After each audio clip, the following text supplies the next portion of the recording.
पाकिस्तान की छत्रछाया में रहते हुए भारत पर हमला करने की साजिश रचने वाला लश्कर तैयबा एक तरफ है तो दूसरी तरफ है आईएसआई और आईएसआई की एक बड़ी साजिश। पाकिस्तानी खुफिया एजेंसी आईएसआई ने न जाने कितने जासूस भारत में छोड़ रखे हैं जो लगातार खुफिया जानकारी पाकिस्तान में बैठे अपने आकाओं तक पहुंचा रहे हैं। आज राजौरी में फिर से एक जासूस पकड़ा गया है।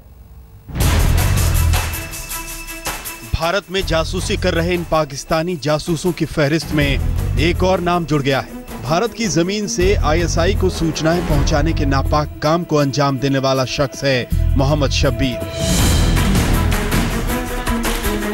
राजौरी की अट्टी गांव में रहने वाला शब्बीर लंबे समय से पाकिस्तान के लिए जासूसी कर रहा था। पिछले हफ्ते दिल्ली पुलिस के हत्थे चढ़े कफायतुल्लाह नाम के आईएसआई एजेंट ने शब्बीर नाम के सरकारी टीचर के बारे में खुलासा किया, जिसके बाद शनिवार की सुबह तड़के दिल्ली क्राइम ब्रांच ने इसे गिरफ्तार किया। गिरफ्तारी के वक्त भागते हुए शब्बीर ने दीवार से छलांग लगाई और उसका पैर टूट गया। हालांकि इतने साल से ये जासूसी कर रहा था कि कई लोग तो मानने को तैयार नहीं थे। जो इन्वॉल्व है उसके खिलाफ कार्रवाई होनी चाहिए, जो इन्वॉल्व नहीं है उसको बिला वजह परेशान नहीं किया जाना चाहिए। क्राइम ब्रांच उन लोगों तक पहुंचेगी जो इनके आगे की कड़ी हैं और वो सरकारी पदों पर बैठे हुए हैं, लेकिन असल में उनका काम खुफिया सूचनाएं दुश्मन देश को भेजना है। लेकिन सवाल सिर्फ मोहम्मद शब्बीर का नहीं है, सवाल है आईएसआई की उस नापाक साजिश का जिसके तहत उसने जासूसों का जाल फैला रखा है।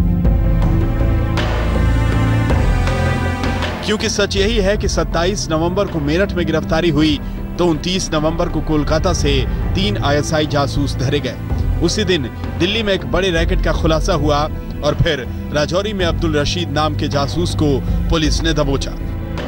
राजौरी में गिरफ्तार बीएसएफ के हेड कांस्टेबल ने तो यह खुलासा भी किया था कि आईएसआई को हर सूचना देने पर उसे 1 लाख रुपए मिलते थे। जो इम्पोर्टेंट है वो कैफतुल्लाह को ये कहा गया था पाकिस्तानी हैंडलर द्वारा कि तुम पाकिस्तान आओ, वीज़ा लगा लो और पाकिस्तान हाई कमीशन में हमारा आदमी है जो तुम्हारी मदद करेगा। तो इसको जब ये वापस भोपाल से अटेंड करके आता तो इसको पाकिस्तान हाई कमीशन का वो कांटेक्ट मिलना था। तो सवाल कई है, आईएसआई के कितने जासूस भारत में अभी हैं? क्या आईएसआई ने भारत में बड़ी संख्या में स्लीपर सेल भर्ती कर रखे हैं?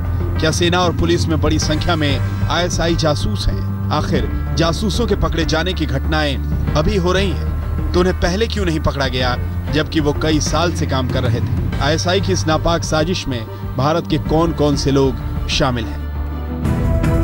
दरअसल आईएसआई जासूसों की बड़ी संख्या में गिरफ्तारी के बाद साफ है कि यह खतरा आशंका से कहीं बड़ा है, क्योंकि ये जासूस हमारे समाज में हमारे बीच रह रहे हैं और स्लीपर सेल के रूप में इनका खतरा क्या हम अभी कायदे से समझ पाए हैं? जम्मू से अश्विनी कुमार के साथ जितेंद्र बहादुर सिंह, दिल्ली, आज तक।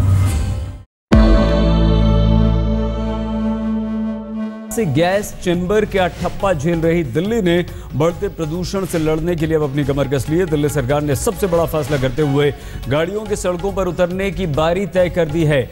मतलब यह हुआ कि 1 जनवरी 2000 एक ऐसा विषय लाए हैं जो यकीनन अगर आपके जीवन में घटित हो जाए, वो विषय घटित हो जाए तो शान से नहीं जी सकते, मुंह छुपा